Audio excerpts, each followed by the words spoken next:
चलो, ये types of corporate restructuring में यहाँ तक तो हो ही गया था। ये इक्विटी कार्व आउट तुमने किया था ना, वही होल्डिंग कंपनी वाला।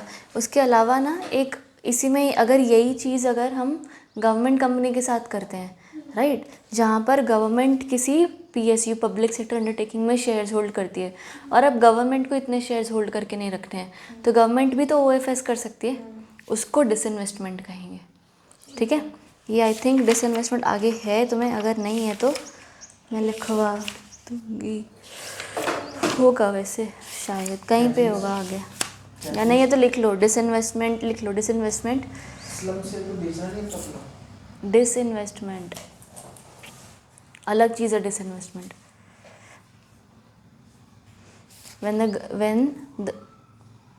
when government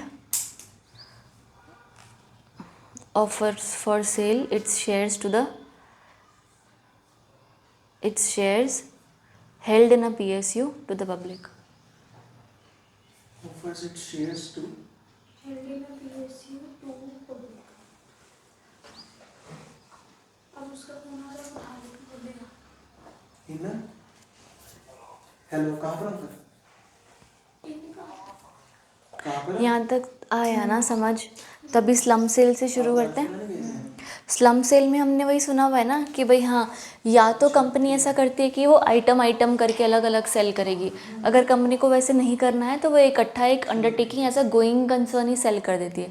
तो जब एक ट्रांसफ़र ऑफ अंडरटेकिंग होता है, यानी कि एक लमसम सेल होता है और वो सारा का सारा ट्रांसफ़र ऐसा गोइंग कंसर्न होता है, तो उसको हम लोग स्लम सेल कहते हैं। ठीक है, तो वही transfer of undertaking concerned as a going concern is called slum sale. Slum sale is one of the methods that are widely used in India for corporate restructuring, where the company sells its undertaking. The main reasons is help business to improve performance, financial position strengthen होती है, eliminates negative strategy and helps to seek tax and regulatory advantage. ठीक है, फिर उसके अलावा section 242C of the Income Tax Act recognizes slum sale as a transfer of an undertaking that is a part of the unit or division, which constitutes basically business activity, which constitutes a business activity when taken as a whole. ये समझ में आ ही रहा है ना, right? तो हम यहाँ पर यही समझने की कोशिश कर रहे हैं कि स्लम सेल में ऐसा होता है कि जब एक कंपनी अपनी अंडरटेकिंग या पार्ट ऑफ द अंडरटेकिंग को as a going concern sale कर देती है विदाउट आइटमाइज्ड सेल, मतलब ऐसे अलग अलग आइटम का सेल नहीं हो रहा है। ठीक है, उसके अलावा तुम्हारा ये वाला third paragraph in CIT versus RR Ramakrishna, ठीक है, यहाँ पर आ जाओ। The Supreme Court made clear distinction between sale and exchange. In this case SSC was carrying on the business and had transferred the assets of the business to a company in consideration for allotment of shares of that company. कि मैंने अपने business का या अपने business का एक part तुम्हें बेच दिया, उसके बदले तुमने मुझे पैसे नहीं दिए, तुमने अपनी कंपनी के शेयर्स मुझे दे दिए। तो इसको उसने बोला तो फिर ये सेल थोड़ी ना है, तो फिर तो ये एक्सचेंज है।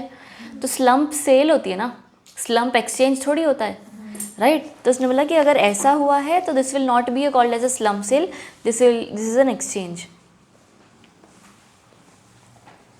पॉइंट समझ में आया? तो ये पूरा पैराग्राफ तो तुमने देखा। उसके बाद सेकंड पैराग्राफ में, सेकंड क्या बोल, नेक्स्ट पैराग्राफ में सेकंड लास्ट लाइन है, the Supreme Court held that transfer of assets in consideration for allotment of shares of that companies is exchange and not a sale. मिला? नीचे वाला paragraph, second last line मिल गया? Done है यहाँ तक?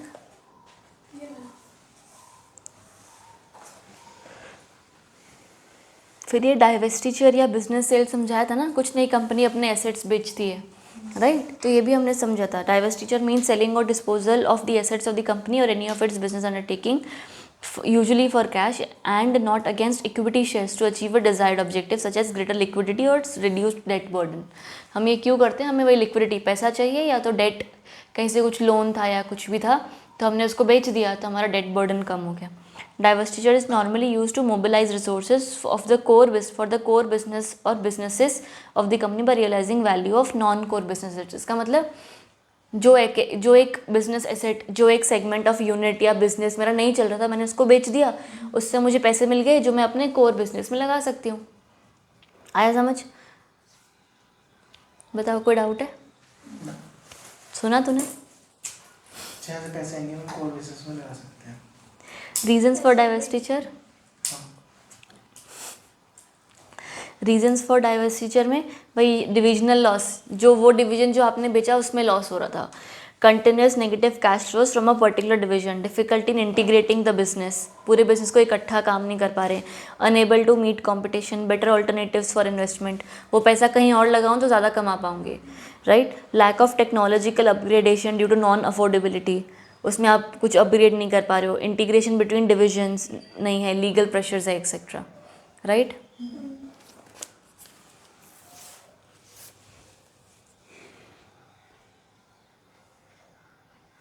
Okay उसके बाद जॉइंट वेंचर हमने कल ही कर लिया था ना.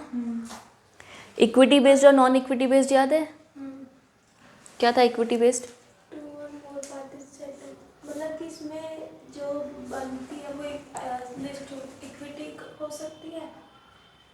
नहीं, इक्विटी मतलब जो जॉइंट वेंचर के अंदर जो कंपनी दो लोग मिलके जो बना रहे हैं, अगर वो एक कंपनी बनी है तो इक्विटी बेस्ड बोली जाएगी, अगर अदर देन कंपनी कुछ भी बना है तो वो नॉन इक्विटी बेस्ड बोला जाएगा. ठीक है.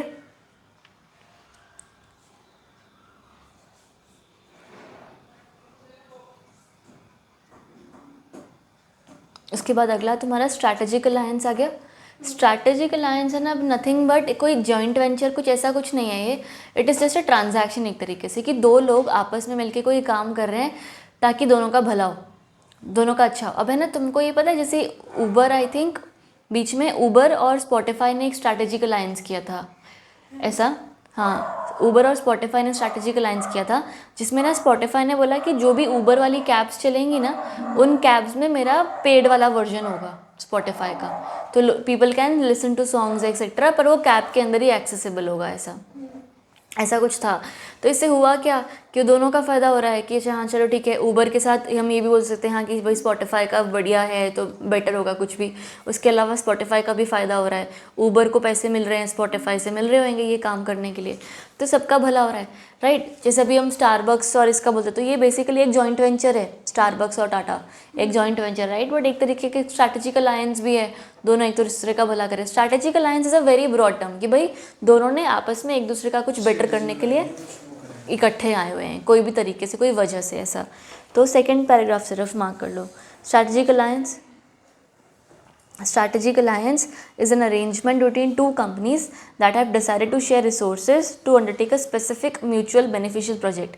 It is an excellent vehicle for two companies to work together profitably. It can help companies develop and exploit the unique strength. Organizations get an opportunity to widen the customer base or utilize the surplus capacity. Done है, कुछ ऐसा है, समझ नहीं आ रहा. Next आ जाओ reverse merger.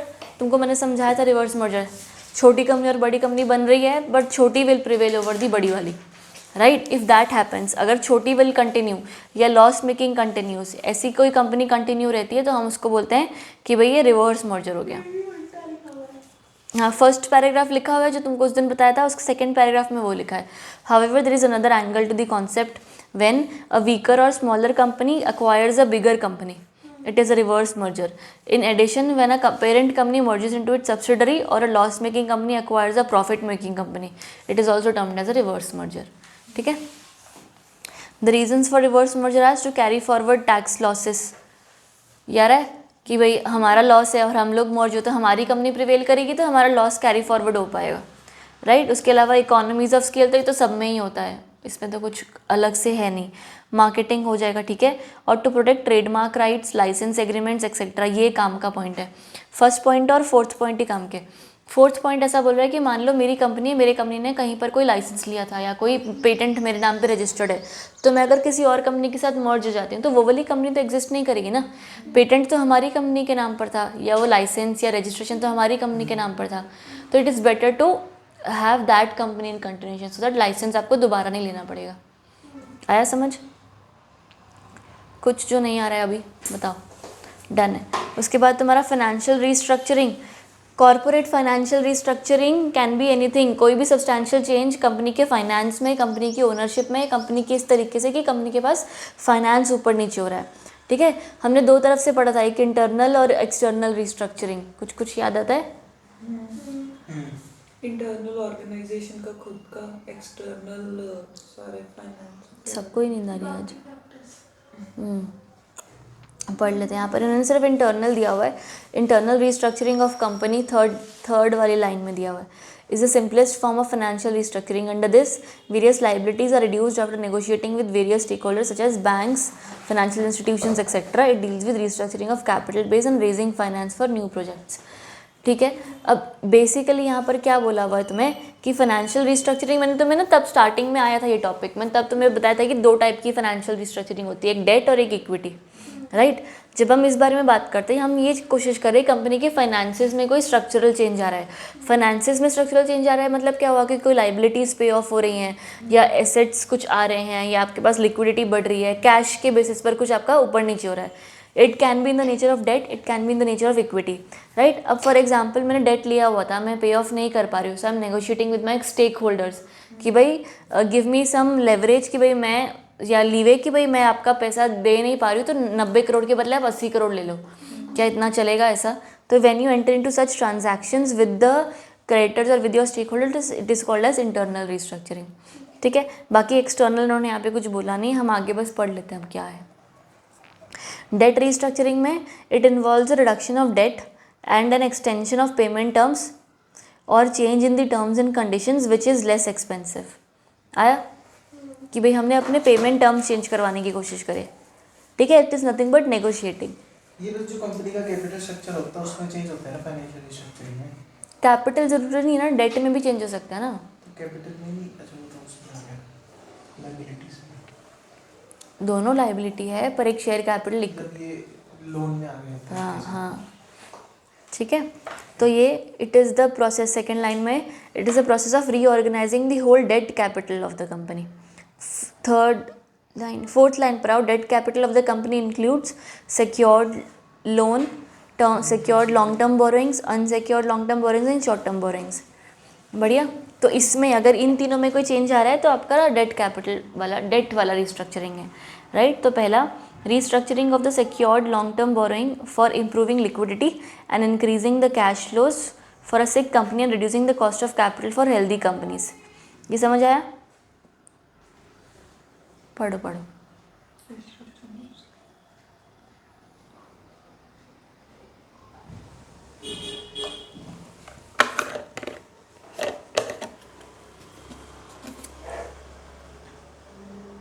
First वाला point, first वाला पॉइंट।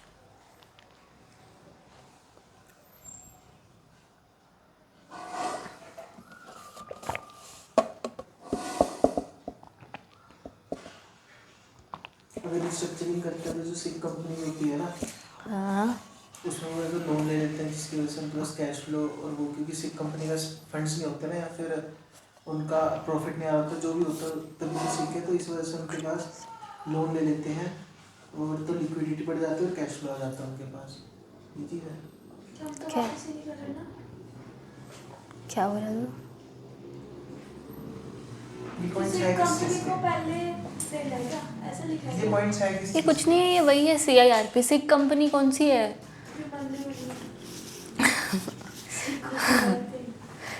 तो ये sick companies are nothing but companies undergoing ये CIRP, कॉर्पोरेट रिस्ट्रक्चरिंग, राइट। तो अभी restructuring of the secured term loan for improving liquidity and increasing the cash flows for a sick company. इसका मतलब क्या हुआ कि हम ये करवाने की कोशिश, सिक्योर्ड लोन्स को भी रिस्ट्रक्चर करवा सकते हैं बाय सेइंग कि भाई आप अपने इस एसेट पर आपका वो छोड़ दो, या तो एक रिलैक्सेशन दे दो हमें, या ये एसेट के ऊपर अगर आपका होल्ड है, आप सिक्योर्ड क्रेडिटर हो ना, तो आप क्या, वो एक हमने पढ़ा था, वेव कर सकते हाँ वो वेव कर देते हैं अपनी right over the secured assets, right. फिर उनको लेकिन सबसे पहले ट्रीट किया जाएगा। क्या हो गया? मैंने आँखों मार ली। क्या?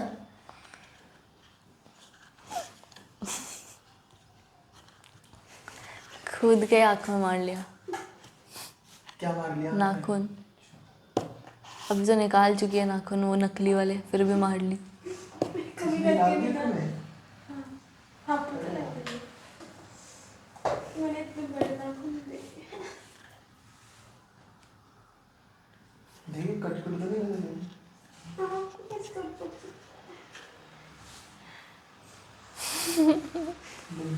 सारी जिंदगी हो गई। तुम देखे नहीं मूवी? सारी जिंदगी। Corporate restructuring CIRP। सीखता जैसे एक शब्द सबने बोल दिया, बना ले बनता है तो हाँ। किसी कंपनी में दिक्कत होती है तो एक तरीका काम देखते हैं रिस्ट्रक्चरिंग का, या डेट करेगी या इक्विटी करेगी, ताकि उसके जो फाइनेंशियल है वो ठीक हो सके कंपनी, इस वजह से रिस्ट्रक्चरिंग करते हैं। तो ये वाला पॉइंट का मतलब भी यही हुआ ना कि अगर किसी कंपनी और रिस्ट्रक्चरिंग कर रही है ताकि वो दोबारा से रिवाइव कर सके। हाँ, तो ताकि वो लोन जो उसके सिक्योर्ड लॉन्ग टर्म बोरिंग है उसको पे ऑफ तो कर ही नहीं सकते, इधर पैसे ही नहीं है, तो वो और ले सकते हैं कि जिससे वो अपना काम चला सके। यही नहीं बना इसका मतलब। और ले सकते नहीं है, बस ये है कि भाई रिड्यूस कर रहे हैं हम लोग, ये secured loan long term loan को रिड्यूस कर रहे हैं, नेगोशिएट करवा रहे हैं अपने क्रेडिटर्स के साथ कि भाई तुम्हारा लोन इतना माफ़ कर दे, या हम बोल रहे हैं उनको कि मेरा सिक्योरिटी जो है वो उसको वेव ऑफ कर दे, तो भी हम देखो पहले ट्रीट करेंगे, हमने ये पढ़ा हुआ है ना ये सब। तो वही सब बोल रहे हैं कि रिस्ट्रक्चरिंग द सिक्योर्ड लोन, क्यों? For improving liquidity and increasing cash flow for a sick company. आया समझ? हमारी लिक्विडिटी बेटर हो जाएगी और हमारे पास कैश रहेगा। And reducing the cost of capital for healthy companies. Cost of capital for healthy companies का क्या मतलब हुआ कि भाई हम इस तरफ से बोल रहे हैं reducing the cost of capital. Cost of capital क्या होता है? जब भी आप जब उसने लोन ले रखे और कितनी उसकी EMI है, जो भी उसका ब्याज कितना भर है, इंटरेस्ट कितना भर है, उसको कम करना। वो फाइनेंस जो ले रहे हैं उसकी जो कॉस्ट आ रही है उसको कम करना, इसको कॉस्ट ऑफ कैपिटल कहते हैं। हाँ, पर ये हेल्दी कंपनीज के लिए है। तो उनके लिए हेल्प कर रहे हैं, जो हेल्दी कंपनी जो ठीक ठाक चल रही है उनकी कॉस्ट, वो अपनी कॉस्ट ऑफ कैपिटल कम कर रहे हैं फाइनेंस से लेने। हमको फाइनेंस अगर किसी से लेना है तो रिस्ट्रक्चरिंग करने के सिर्फ हम ऐसा बोलते हैं कि जैसे देख, एक तुमने पता है पढ़ा हुआ है कि ऐसा कि आइडियल डेट और आइडियल इक्विटी होनी चाहिए कंपनी के अंदर, जिसके वजह से कम कॉस्ट बने तुम्हारी टोटल सोर्स ऑफ फंड्स की। पढ़ा है कि इतना डेट होना चाहिए। हाँ, वो तो चलो वो तो बायबैक का था। नहीं पैसे अर्निंग पर शेयर निकालते थे। हाँ, वो सब कुछ होता था। Earning per cost of capital ऐसा होता है कि भाई जो भी आपका सोर्स ऑफ फंड्स है ना, वो सोर्स ऑफ फंड्स आप कम से कम कितने प्राइस पे ले सकते हो। कि अगर मैंने ज़्यादा डेट ले लिया तो भी मेरा कॉस्ट ऑफ कैपिटल बढ़ जाएगा, क्यों? क्योंकि इंटरेस्ट पेमेंट ज़्यादा हो रही है। पर अगर मान लो इसमें पर साथ के साथ इंटरेस्ट पेमेंट्स के वजह से आपको टैक्स बेनिफिट्स भी मिलते हैं। हावेवर अगर आपको मान लो ज़्यादा आपने वो लिया है, इक्विटी रेज करी है, उससे पैसा लिया है आपने, तो आपको इतना आपको इंटरेस्ट नहीं देना पड़ता, आपको सिर्फ डिविडेंड्स देने पड़ते हैं। पर वो डिविडेंड का कोई वो नहीं मिलता, टैक्स बेनिफिट नहीं मिलता। So you have to get an ideal एक तरीके का रेशियो कि आपको कितना अमाउंट का क्या होना चाहिए सो दैट आपका कॉस्ट ऑफ कैपिटल सबसे कम हो, राइट। तो रिस्ट्रक्चरिंग में हम सिक कंपनीज को या कैसे मदद करते हैं कि उनका सिक्योर्ड लोन और ये सब हम कोशिश करते हैं कि उनका कम हो, सिक्योर्ड लोन कम हो, ताकि उनका इम्प्रूव लिक्विडिटी हो और इंक्रीजिंग कैश फ्लो हो। हेल्दी कंपनीज को हेल्प करते हैं कि रिस्ट्रक्चर करो, ऐसा करो कि तुम्हारा कॉस्ट ऑफ कैपिटल सबसे कम हो। उसके अलावा हम अनसिक्योर्ड लॉन्ग टर्म बोरिंग्स का भी रिस्ट्रक्चरिंग करते हैं। यहाँ तक समझ में आया? उसके बाद restructuring of long term loan unsecured borings can be in the form of public deposits, private loans and privately placed unsecured bonds और डिबेंचर्स। अभी हमने ये कुछ नहीं बोला, इसमें अनसिक्योर्ड बोरिंग के टाइप्स बोले कि अनसिक्योर्ड बोरिंग कैसी कैसी हो सकती है। पब्लिक डिपॉजिट हो सकती है, प्राइवेट लोन्स हो सकते हैं, privately placed unsecured bonds debentures, कुछ भी हो सकता है। It can be, these are the types of unsecured borrowings, right. उसके बाद बोला restructuring of other short term borrowings, जैसे कि the borrowings that are very short in the nature are generally not restructured, these can indeed be renegotiated with new terms. उनको restructure तो नहीं किया जा सकता, रीनेगोशिएट किया जा सकता है। These types of short term borrowings include inter corporate deposits, clean bills etcetera, right. उसके अलावा बेस्ट मेथड निकालो for corporate debt restructuring is debt equity swap. In case of a debt equity swap, specified shareholders have the right to exchange stock for a predetermined amount of debt in the same company. In debt equity swap, debt bonds are exchanged with share stocks of the company. आया समझ? क्या देके क्या ले रहे? Date देके equity ले रहे हैं, मतलब इक्विटी देके वो डेट कहने ले मेरे रहे हैं। पास मतलब मैं इक्विटी ले लेती यही हो रहा है। शेयर्स मिल रहा है कि डेट मिल रहा है? शेयर्स मिल रहे हैं यार, in case of a debt equity swap, specified shareholders have the right to exchange. जिन बंदों ने डेट ले रखा है ना, जिन बंदों ने डेट ले रखा है वो उनको डेट पे ऑफ करने की वजह उनको इक्विटी शेयर्स इशू कर तो रहा है हम कंपनी। क्या फारसी बोल रहे थे कब से? तुम तीनों वही बोल रहे हो पर ये अलग बोल रहा है किताब. Debt and same. In case of a debt equity swap, specified shareholders have the right to exchange stock. Exchange stock यानी कि स्टॉक दे रहे हो. स्पेसिफाइड शेयर होल्डर कौन होगा? जिसके पास इक्विटी है ना.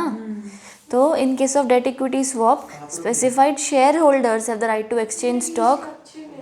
हाँ सीधा नहीं बोलना, इसमें हमें उल्टा ही बोलना है. हाँ. For a predetermined amount of debt in the same company. मेरे से हेलो आया? सुनो, तो इसमें हम आपकी ओनरशिप ले रहे हैं आपसे और आपको उस शेयर के बदले कुछ अमाउंट ऑफ डेट देंगे जो हम कल को पे ऑफ कर देंगे. In debt equity swap, debt bonds are exchanged with share stocks of the company. आया? काट देते हैं. हाँ ये काट दो पहले. यहाँ तक समझ में आ गया ना. तो debt restructuring is nothing but restructuring debt, जिसमें हम पहला सिक्योर्ड लोन रीस्ट्रक्चर करते हैं, अनसिक्योर्ड लोन रीस्ट्रक्चर करते हैं, उसके अलावा कॉस्ट ऑफ कैपिटल रिड्यूस करवा लेते हैं आपकी. ठीक है. फिर बताया अनसिक्योर्ड लोन कैसे कैसे होते हैं, फिर बताया वही सिक्योर्ड लोन कैसे होते हैं, या कुछ शॉर्ट टर्म बोरिंग कैसे होती है, और best method is debt equity swap. बढ़िया. ये तुम्हारे डेट रीस्ट्रक्चरिंग हो गया. उसके बाद तुम्हारे हैं इक्विटी रीस्ट्रक्चरिंग. इक्विटी रीस्ट्रक्चरिंग में कैसा होता है कि ये हमने ये सारे पढ़ना है. इक्विटी रीस्ट्रक्चरिंग में is a process of reorganizing the equity capital. It includes reshuffling of the shareholders capital and the reserves that are appearing in the balance sheet. Restructuring equity means changing how the firm's residual cash flows are divided and distributed among the firm's shareholders. कुछ नहीं. तो main 3 points है तुम्हारे. The following comes under equity restructuring: alteration of share capital, reduction of share capital और buyback. Right. अब alteration और reduction of share capital ये सब तो हमने पढ़ा हुआ है ना. तभी ये section 61 of the Companies Act, a limited company having a share capital derives its power to alter its share capital through the articles as per section this. The company may, if so authorized by its articles, alter its memorandum in the general meeting. ठीक है. तो अपना वो कर दिया. फिर उसके बाद उन्होंने इंक्रीज ऑथराइज शेयर कैपिटल कर दिया एज में बी बेटर. ठीक है. फिर कंसोलिडेट डिवाइड, ये पढ़ा हुआ है सब हमने कि how can a company alter its share capital. तो ऑथराइज्ड बढ़ा सकते हैं, डिवाइड कर सकते हैं या कंसोलिडेट करते हैं अपने शेयर्स को, convert fully paid shares into stock या रिकन्वर्ट स्टॉक इनटू शेयर्स, सब डिवाइड कर सकते हैं, कैंसिल कर सकते हैं shares who have not been taken to be agreed. उसके अलावा cancelled shares shall not be deemed to be reduction of the share capital. Cancellation क्या है? कोई और खरीदेगा उसको? नहीं ये जैसे ना एक सेकंड रुक. जो 5th वाला पॉइंट है उसको देख. Cancel shares which at the date of the passing of the resolution in that behalf have not been taken or agreed to be taken by any person and diminish the amount of its share capital by taking of the shares so cancelled. Diminish the amount. Amount कम कर देंगे लेकिन वो नहीं कम करेंगे. फिर उससे तो नहीं सुन क्या हुआ ना यहाँ पर. कैंसिल शेयर्स का मतलब क्या हुआ कि मान लो तुम्हारा शेयर्स था और मैंने अब तक 8 rupees called up paid up है, 2 रुपीज़ अब मैंने पेड अप ही नहीं अनकॉल्ड है. ठीक है. तो मेरे पास पैसा आ गया 8 रुपये का. तो मैंने क्या किया, ये 8 रुपये तुम्हारा आ गया ना, तो ठीक है, मतलब ऐसा यही है मेरा अमाउंट, मुझे और चाहिए ही नहीं, मुझे और ज़रूरत ही नहीं है. राइट. तो जब मैं जितने पैसे आए हैं उसी को ही पूरा पैसा मानकर तुम्हारा काम ही ख़त्म करवा दूँ ऐसा, तो वो होएगा तुम्हारा कैंसिल शेयर्स. देखो cancel shares which at the rate of passing of the resolution that we have not been agreed और टेकन, अब तक लिए नहीं गए, and diminish the amount of its share capital by the amount of the share so cancelled, कि मैंने share capital और लेना ही नहीं है, मैंने अपने शेयर कैपिटल को ही कम कर दिया. पॉइंट समझ में आया. 8 रुपये का शेयर था, पेडअप था, मैंने 8 को ही फुल्ली पेडअप मान लिया कि वो 2 रुपया मंगवाना नहीं है, आज से मेरा शेयर जो 10 रुपये का था वो 8 रुपये का ही हो गया है. आया समझ. लेकिन फिर उससे अपनी शेयर कैपिटल तो कम होगी ना. कम हो गई ना, 5th में हुई ना, 5th में हुई है. अब अगला point, the cancellation of share shall not be deemed to be reduction of share capital. ये अलग है, ये पॉइंट और ये पॉइंट अलग है. इसमें क्या हुआ ना, हमने कैंसिलेशन ऑफ शेयर्स, वो वाले कैंसिलेशन ऑफ शेयर्स हैं जो हम वो कहते हैं ना कि जो फोरफिट होते हैं, और वो वाले कैंसिलेशन ऑफ शेयर्स हैं कि उससे हमारा शेयर कैपिटल कम नहीं होता ना. फिर भी इशू कर देते तो कैपिटल तो उतना ही रहता. उससे हमारा कैपिटल कम नहीं होता, ऐसा कि the number of shares which are taken और अग्रीड टू बी टेकन, ऐसा सब तो वो सब तो नहीं बदला ना, वैसा हम बोल रहे हैं यहाँ पर। देख अगर तू देखेगी ना इस पैराग्राफ में भी समझा है, इफ शायद ऑथराइज्ड कैपिटल समझा है, कंसोलिडेशन डिवीजन समझाई है, ये नहीं समझाया।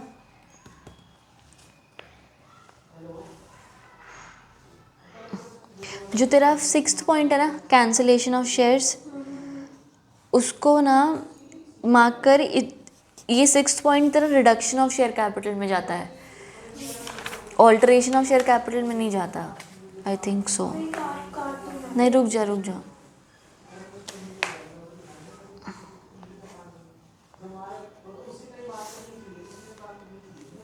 ठीक था 6th वाला पॉइंट।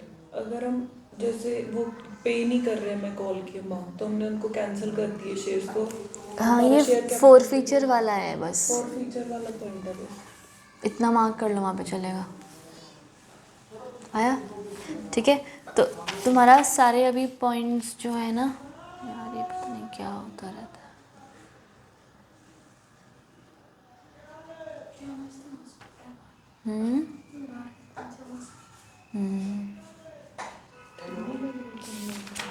इसलिए मैंने जाके पेमेंट।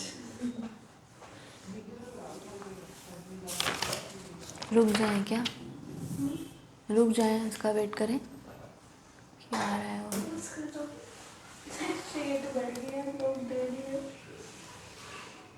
अरे यार वो एक रील देखी थी मैंने, वो आया था पहले आपको